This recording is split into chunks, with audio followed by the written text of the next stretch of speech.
সব ঠিকঠাক আসছে কিনা একবার দেখে নেবে। দেখো আমি সব ঠিকঠাক করে দেখাচ্ছি, ঠিক আছে? এখন দেখে চলে ব্যাস চলো। তাহলে দেখো কোশ্চেন হচ্ছে স্যার 10 গ্রাম কার্বনকে অক্সিজেনের উপস্থিতিতে পোড়ালে কত গ্রাম CO2 তৈরি হবে। তাহলে আমাকে দেখ এটা সিম্পল বেসিক আমি যেহেতু ক্লিয়ার করছি, তাহলে C + O সমান CO2। তাহলে প্রথমে ইকুয়েশনটা দিকে ধ্যান দিবি। প্রথম কাজ হচ্ছে কি ইকুয়েশনকে ব্যালেন্স করা, ঠিক আছে? ব্যালেন্স যখন করতে হবে তাহলে এখানে দেখ ব্যালেন্স করে কিছু না, সব ব্যালেন্সে আছে। তাহলে এইখানে অ্যাকচুয়ালি কত আছে কার্বনের ভর কত বলি স্যার? এখানে 12 গ্রাম কার্বন। আচ্ছা এইখানে CO2 টোটাল ভরটা বের করলাম কত গ্রাম হচ্ছে? এক্স্যাক্টলি কার্বনে 12 আর অক্সিজেনে 16, দুটো আছে তাহলে 16 গুণিত স্যার 2, তার মানে কত হচ্ছে 32 গ্রাম। স্যার এটা অ্যাকচুয়ালি হ্যাঁ বল কার্বন 6 হাইড্রোজেন ঠিক বলেছিস। হ্যাঁ হ্যাঁ বল বল 6 হাইড্রোজেন কার্বন তো 6 বলে, তার মানে 6 কোথায়? পারমাণবিক দেখ 6 হচ্ছে কি পারমাণবিক সংখ্যা। হ্যাঁ না এদিকে এদিকে বুঝি ওইটা বাবা বলে। ঠিক আছে ঠিক আছে। এবার দেখো কেস কি? হ্যাঁ 6টা পারমাণবিক সংখ্যা এক্স্যাক্টলি এটা বল। তাহলে দেখো আমার 12 গ্রাম কার্বনকে পোড়ালে 40 গ্রাম CO2 পাওয়া যায়। আমরা কোশ্চেন কি দিয়েছে 10 গ্রাম পোড়ালে, ঠিক না বল? তাহলে 12 গ্রামকে যদি পোড়াই কার্বনে 44 গ্রাম যদি CO2 তৈরি হয়, তাহলে স্যার আমরা 10 গ্রাম থেকে আলটিমেটলি কত হলো? 12 তে 44, একে কথা 10 কত? তাহলে সিম্পল বেসিক ক্লিয়ার হচ্ছে। তাহলে आंसर কি হবে স্যার? 12 গ্রাম কার্বন থেকে CO2 পাই কত গ্রাম? 44 গ্রাম। স্যার গ্রাম কেন দিচ্ছি? কারণ এটা আমরা ধরে নিয়েছি গ্রাম আণবিক ভর। আচ্ছা 1 গ্রাম C থেকে CO2 পাই স্যার কত? 44/12 গ্রাম, ঠিক আছে? তাহলে আমাকে দিয়েছে 10 গ্রাম দিয়ে কত পাবো স্যার? 10 গ্রাম থেকে CO2 পাই 44/12 গুণিত 10 সমান সামথিং কত হবে? সেটাই आंसर, তাই তো? যদি কাটাকাটি করো 212 2 22 44 2 3 6 2 5 10 কত হচ্ছে? 5 2 10 5 2 10 থেকে 11 কত হচ্ছে? 11। তাহলে 110 তাই তো? কত হচ্ছে?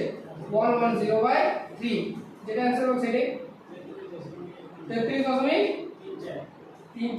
ওকে প্রায় ঠিক আছে, প্রায় হয়ে গেল 33.34 প্রায়। বুঝেছে?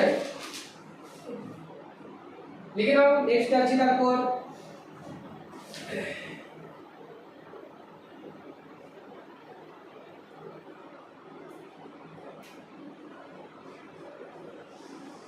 (33.34) প্রায়। লিখে নাও 33.34 প্রায়। পরেরটা যাই, বুঝে লাগা পড়ে যাবো বেশ। এরপর লিখ, এরপর আলটিমেটলি দেখ আমি পড়াচ্ছিলাম ধর মূল কনসেপ্টের উপর মোটামুটি আরো কিছু আছে, আরো দিয়ে যাবে, আরো দিয়ে যাবে অবশ্য। এরপর যদি পড়ায় আরো অন্য কিছু পড়াই যাবে, যেমন ধর মোলারিটি নরমালিটি গুলো যাচ্ছি এরপর আস্তে আস্তে যেতে হবে, ঠিক আছে? মোলারিটি পড়াচ্ছি, এরপর দেখ আসছি আমরা মোলারিটি। এরপর আমরা কি আসবো স্যার? মোলারিটিতে আসছি। তাহলে আমাদের হেডিং হবে এরপর মোলারিটি। মোলারিটি মোলারিটি কিসের? মোলারিটি। মোলারিটি কি বোঝায়? মোলারিটি দ্বারা কি বোঝায় স্যার? মোলারিটি দ্বারা কি বোঝানো হয়? মোলারিটি দ্বারা স্যার কি বোঝানো হয় বলতে পারবে কেউ? আগের দিন বলছিলাম মোলারিটি দ্বারা স্যার কি বোঝানো হয়। কি করব মোলারিটি দিয়ে কি করব আমাকে বুঝতে হবে, তাই না? স্যার আমি আগের দিন বলছিলাম যে আপনার কাছে যদি এলেন আপনি তো বলছিলেন কি না ধরুন দুটো জায়গাতে আমার কি আছে, না ধরুন দুটোতে আমার লিকুইড আছে নাকি বল? দুটোতে আমার কি আছে স্যার? আচ্ছা এটার ক্ষেত্রে এটা দেওয়া যাবে না, এটা নতুন দিচ্ছি, দিলে পরে কেমন একটা লাগবে, এটা দিয়ে দিচ্ছি, এটা দিয়ে দিচ্ছি। ধর এখানে আলটিমেটলি আমার একটি কি রয়েছে না দুটো আমার সিলিন্ড্রিক্যাল কন্টেনার রয়েছে। তো সেই দুটো সিলিন্ড্রিক্যাল কন্টেনারের মধ্যে আলটিমেটলি একটা লিকুইড রয়েছে, ধর আমরা বললাম একটা অ্যাসিড রয়েছে, সেটা ধর HCl রয়েছে। কি আছে এটা? এটা তো স্যার HCl আছে। কি আছে স্যার? HCl আছে। এক্স্যাক্টলি না মানে ব্যাপারটা হচ্ছে কম বেশি পরিমাণটা বলতে স্ট্রেংথটা কোনটা কোন আমাকে বুঝতে হবে। মোলারিটি দ্বারা কি বোঝানো হয়? এখানে লেখা আছে এইখানে লেখা আছে স্যার 5 মোলার, কত লেখা আছে? এইখানে স্যার লেখা আছে 0.2 মোলার, কত লেখা আছে স্যার? 0.2 মোলার। তো তুই গেলি ল্যাবে ঢুকেছিস, দেখবি এখানে তোর ট্যাগ লাগানো আছে স্যার 5 মোলার, এখানে লেখা আছে স্যার 0.2 মোলার। তুই তো কনফিউজ, প্রথম করে আসছিস, জানিস না। তুই ঘাটাঘাটি করা, ধর আমাদের যেহেতু আমরা সায়েন্সে পড়ছি, ঘাটাঘাটি করাটা আমাদের অভ্যাস। লেগে গেলি এরকম করে একটু নিয়ে করতে লেগে গেলি। এবার কেসটা দেখাবো। এবার কেসটা কি? কেসটা হচ্ছে গিয়ে তুই তো জানবি না কোনটা বেশি শক্তিশালী কোনটা নয়, তাহলে তুই রেকগনাইজ কিভাবে করবি যে আমার কোনটা আমার লাড়া চলবে বা টাচ করে চলবে আর কোনটা চলবে না? কেসটা কি হবে তাহলে স্যার? তাহলে এইখানে অ্যাকচুয়ালি আমাদের যদি মোলারিটিতে দেওয়া থাকে, তাহলে এখানে এই মোলারিটি সংখ্যাটা আমাকে দেখতে হবে। যেটা যত বড় সংখ্যা সেটা তত ডেঞ্জারাস, যেটা যত বড় সংখ্যা সেটা তত বেশি সেখানে আছে আমি দেখাচ্ছি। দেখ এইটা হচ্ছে গিয়ে HCl এর ক্ষেত্রে, এটা হচ্ছে HCl এর ক্ষেত্রে। HCl 5 মোলার মানে অ্যাকচুয়ালি HCl এর পরিমাণটা বেশি আছে, 0.2 মোলার মানে HCl অ্যাকচুয়ালি কম আছে। কোন একটা অ্যাসিডে মনে রাখবি শুধু অ্যাসিড থাকে না, যেগুলো আমাদের ল্যাবে থাকে সেটা শুধু অ্যাসিড থাকে না, সেখানে অ্যাকচুয়ালি থাকে অ্যাসিড প্লাস ওয়াটার। কি থাকে? অ্যাসিড প্লাস কিছুটা অ্যাসিড থেকে আসে আর কিছুটা জল মিশানো থাকে। তাহলে যেটাতে মোলারিটি বেশি সেটাতে অ্যাসিডের পরিমাণটা বেশি। দ্রুত হয়ে তো থাকে আলটিমেটলি, আমাদের একটা সলিউশন তৈরি করে দেয়। জলে মিশানো হয় কেন? কি বলো? আর জলে কি মিশানো হয়? জলেই তো মেশানো হবে, বাকিদের ক্ষেত্রে তুই আলটিমেটলি কি মেশাবি? তেলের সাথে তুই ভাসবে, ডেনসিটি অনেক কম, দ্রবীভূত হবে কি? জল হচ্ছে সার্বজনীন ধ্রুবক, জলকে কি বলা হয়? সার্বজনীন ধ্রুবক। কেন বলা হয়? ইউনিভার্সাল অ্যাকচুয়ালি ওকে সলভেন্ট বলা হয়, যার সাথে মেশাবি বেশিরভাগ আর কি, যার সাথে কি জল থেকে থোড়ি মিশবে, পরে মেশানো যাবে সেটা বলবো। তো আলটিমেটলি অ্যাসিডের সাথে ওয়াটার, তাহলে যত বেশি মোলারিটি সংখ্যাটা তত বেশি অ্যাসিডের পরিমাণ, তো অ্যাসিডের পরিমাণ বেশি হলে ডেঞ্জারাস বেশি, ঠিক আছে বাবা? তাহলে মোলারিটি বলতে কি বোঝায় স্যার? মোলারিটি বলতে বোঝায় আলটিমেটলি যে পার লিটারে বলতে এরকম আমি লিখছি তোকে বোঝানোর জন্য, পার লিটারে যত মোল কি থাকে না আমার দ্রাব থাকে। কি থাকে? দ্রাব থাকে। প্রতি লিটারে যত দ্রাব থাকে। 5 মোলার মানে অ্যাকচুয়ালি 1 লিটারে কি? এটা সবসময় দ্রবণটা। দ্রবণ কেন বলছি? কারণ জল আর কি আছে? অ্যাসিড আছে, তাই জন্য বলছি। তাহলে 1 লিটারে বা 1 লিটারের দ্রবণে একটু বন্ধ করে রেকর্ডিংটা। আচ্ছা, 1 লিটারের দ্রবণে হচ্ছে তো ঠিক। তাহলে 1 লিটারে দেখো তাহলে 5 লিটারে যত মোল দ্রাবক থাকে, তাহলে 1 লিটারের দ্রবণে স্যার দ্রাব আছে স্যার কত মোল? 5 মোল। এটা মানেটা বুঝতে হবে স্যার। এটাকে 5 মোল পার লিটার লেখা যাবে। এক্স্যাক্টলি, এটা হচ্ছে 5 মোল পার লিটার। তাহলে 1 লিটারে 5 মোল মানে 1 লিটার ওই জল আর অ্যাসিডের মিশ্রণে এক্স্যাক্টলি 5 মোল অ্যাসিড আছে। এক্স্যাক্টলি। তাহলে এইখানে অ্যাকচুয়ালি 1 লিটার টোটাল পরিমাণটা হচ্ছে 1 লিটার, সেখানে অ্যাকচুয়ালি HClটা আছে আমার কত না 5 মোল। কত আছে? 5। আর এইটার ক্ষেত্রে কি? এইটার ক্ষেত্রে কেসটা কি? এইটার ক্ষেত্রে 0.2 মোলার মানে 1 লিটারে কত HCl আছে বল দেখি? 1 লিটারে HCl আছে কত? 0.2 মোল। কোনটা বেশি? 0.2 মোল না 5 মোল? তাহলে এটা বেশি ডেঞ্জারাস না? এটা হচ্ছে কেস। তাহলে মোলারিটি মানে স্যার 1 লিটার দ্রবণে, সবসময় রাখবি দ্রবণটা হচ্ছে 1 লিটার। কি বলে এটা? এই 1 লিটারটি কি বলে? টোটাল দ্রবণটা। কারণ করতে অ্যাসিড আর দুটো মিলিয়ে টোটাল দ্রবণ মানে কি? অ্যাসিড আছে প্লাস জল আছে। তাহলে স্যার 1 লিটার দ্রবণে যত আমার মোল দ্রাব আছে, দ্রাব এখানে কি বলে? HCl। একটা দ্রবণের ক্ষেত্রে আমি খুব বেসিক জিনিস থেকে শুরু করি। দেখ দ্রবণের ক্ষেত্রে দুটো জিনিস থাকে, একটা স্যার থাকে দ্রাব আর একটা থাকে স্যার দ্রাবক। দ্রাবক প্লাস দ্রাবক যেটা দ্রবীভূত করে আর যেটা দ্রবীভূত হয়। তাহলে অ্যাকচুয়ালি দ্রাবক পরিমাণটা বেশিরভাগ ক্ষেত্রে কম হয়। নরমালি ক্ষেত্রে দ্রাবকটা সবসময় কম হয়, দ্রাবকটা কি হয়?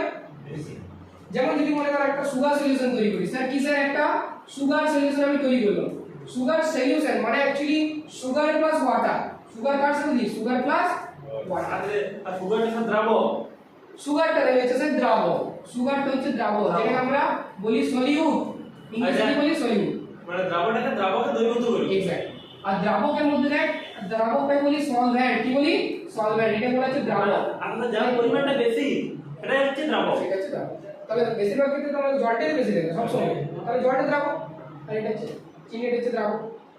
ক্লিয়ার থাকে না এক্স্যাক্টলি তাহলে 1 লিটারে দ্রবণে দ্রাবক আছে আমার 5 মোল হয়ে গেল তাহলে এইটা 1 লিটারে বের করলেই তো হয়ে যাবে তাহলে একটা যদি অঙ্ক দিল একটা অঙ্ক করো তাহলে পরের অঙ্কে একটা অঙ্ক করো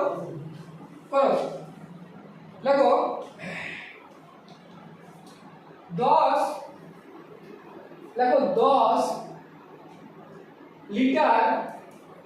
10 লিটার দ্রবণে HCl আছে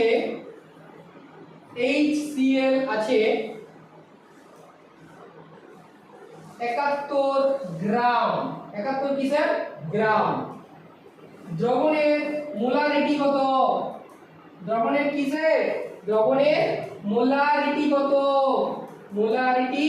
কত স্যার তাহলে আমাকে কিন্তু এটা বের করতে হবে স্যার 1 লিটার দ্রবণে যদি আমার কি থাকে 1 লিটার দ্রবণে HCl যদি থাকে 71 গ্রাম তাহলে দ্রবণের মোলারিটি কত কি মনে হচ্ছে করতে পারবে আগে কোশ্চেন দিকে এটা 10 লিটার জন্য হ্যাঁ কত লিটার এখানে আছে তোকে সবসময় কত লিটার বের করতে হবে 1 লিটারে এবং দেখ 71 গ্রাম আছে দ্রাবকটা HCl এর দ্রাবক কিসে দিয়েছে গ্রামে কিসে কনভার্ট করতে হবে না গ্রামটা দ্রাবকটা আমি বলেছি যে পার লিটারে কত মোল আছে মোল দ্রাবক মোল পার লিটার হলো না তাহলে 71 গ্রাম HCl মানে কত মোল সেটা বের করতে হবে তাহলে 10 লিটারে এত মোল 1 লিটার আছে কত মোল সেটা হচ্ছে মানে আগে ওই 71 গ্রাম সমান কত মোল মানে 71 গ্রাম HCl সমান কত মোল HCl এর ভাগ কি ভাগ করে দাও করো তোমরা ট্রাই করো তারপরে বলছি আসছে বুঝতে পারছিস তো রিলেট করতে পারছিস তো বেশ 71 से 73 হলে হবে क्या ভালো বুঝলে हां 73 তাহলে এখানে হাইড্রোজেনটা 1 আর এটা ক্লোরিন হচ্ছে 35.5 মানে হচ্ছে তো 36 পয়েন্ট এটা আচ্ছা তাহলে এটা 71 যে কত দিতে বল 73 দিব ঠিক আছে তাহলে দিয়ে দিচ্ছি তাহলে এটা করে দেবো তো এটা 73 করে দাও 73 করে দাও for making our calculation more easier or convenient so that you wouldn't get any hassle চলো করো 10 লিটার দ্রবণে HCl আছে 73 গ্রাম দ্রবণের মোলারিটি কত এগুলো কিন্তু বেসিক করেছি আমি এরপর কিন্তু আরো জটিল লিখে দেব তাহলে প্রথম কাজ গ্রামকে মোলে কনভার্ট করা তারপরের কাজ পার লিটারে বের করা সহজ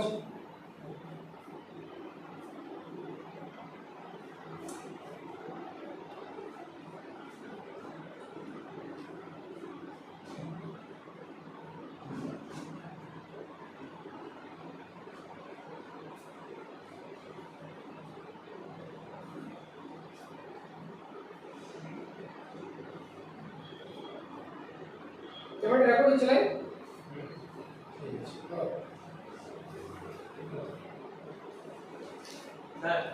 সংখ্যাটা বাদ করব তাহলে মোলারিটি স্যার 1/5 একের পাঁচ আসছে একের পাঁচ মানে হচ্ছে 0.2 তাই নাকি দেখো ये বেরোলো কত এলো স্যার বুঝতে পারেন মানে দুই মোল আসছে তারপর কি করব বুঝতে পারছি যেটা মোল এসছে তাহলে 10 লিটারে কত মোল 10 লিটারে 2 মোল 1 লিটার 1 লিটারে কত মোলারিটি মানে তো পার লিটারে এক্স্যাক্টলি